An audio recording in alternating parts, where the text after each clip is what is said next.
అల్లు అరవింద్ గారికి పవన్ కళ్యాణ్ గుర్తొచ్చాడే ఇది చాలా జోక్‌గా అనిపిస్తుంది అంటూ పవన్ కళ్యాణ్ ఫ్యాన్స్ అందరూ కూడా సోషల్ మీడియా వేదికగా ఫైర్ అవుతున్నారు. సో, మరి ఎందుకోసమని ఇదంతా కూడా?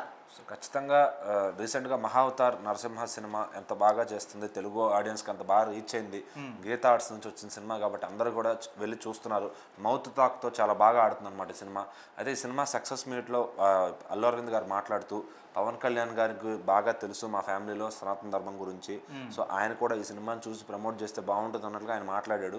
సో ఇక్కడ ఏంటంటే ఈయన అవసరం ఉంది కాబట్టి మళ్ళీ పవన్ కళ్యాణ్ గారు గుర్తొచ్చారని ఫ్యాన్స్ అయితే మాట్లాడుతున్నారు. ఎందుకంటే అంతకుముందు హరిహర వీరమల్లుకు ముందు థియేటర్లు బంద్ అయిపోతాయి.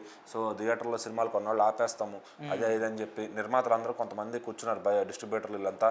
సో ఆ నలుగురు అనే నిర్మాతల్లో ఈయన కూడా ఉన్నాడని చెప్పి అప్పుడు మాట్లాడుకున్నారనమాట. సో మరి అప్పుడు ఆయన టైం ఏంటంటే అట్లా ఎవరు ఆపరు, పవన్ కళ్యాణ్ గారి సినిమాని ఎవరు ఆపరని చెప్పి ఆయన అయితే మాట్లాడారు. సో ఓ పక్కన మరి పవన్ కళ్యాణ్ గారి సినిమా వస్తే 24వ తారీఖు, మరి 25వ తారీఖు ఈ సినిమా రిలీజ్ చేసుకున్నారు. ఇందులో మరి మీ స్వార్థం ఉంది కదా, మరి అక్కడ మళ్ళీ మీరు ఎట్లా అడుగుతారు పవన్ కళ్యాణ్ గారు సపోర్ట్ చేయాలని. సో ఆయన డిప్యూటీ సీఎంగా బిజీగా ఉన్నారు. ఆయన సినిమాని ప్రమోట్ చేసుకోవడానికి ఆయన టైం లేదు, ఇంకా మీరు ఎందుకు చేస్తారో ఆయన చేయరని చెప్పి ఫ్యాన్స్ అయితే మాట్లాడుతున్నారు అనమాట. అండ్ మీ అవసరం కోసం పవన్ కళ్యాణ్ గుర్తొస్తాడా మీకు? సో అంతకుముందు సపోర్ట్ ఇవ్వాల్సిన టైంలో ఎందుకు ఇవ్వలేదు? సో ఇప్పుడు వచ్చి మీ సినిమా ఏదో కొంచెం దానికి బూస్టప్ కావాలి కదా అని మళ్ళీ పవన్ కళ్యాణ్ గారు సపోర్ట్ కావాలంటే ఎట్లా వస్తుంది? సో మేమైతే అభిమానులుగా మేమైతే చెయ్యం, మరి ఆయన చేస్తే కనుక అది మీ అదృష్టం అనుకోండి అన్నట్టుగా ఫ్యాన్స్ అయితే కామెంట్లు చేస్తూ ఉన్నారు అనమాట.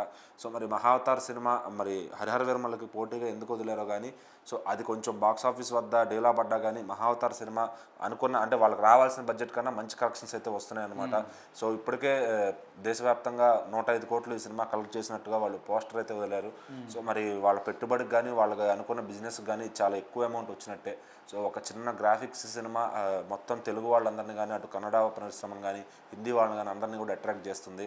సో మరి ఈ సినిమా ఇంకెన్ని రికార్డులు పెడుతుంది అని చెప్పి అందరూ మాట్లాడుకుంటున్నారు.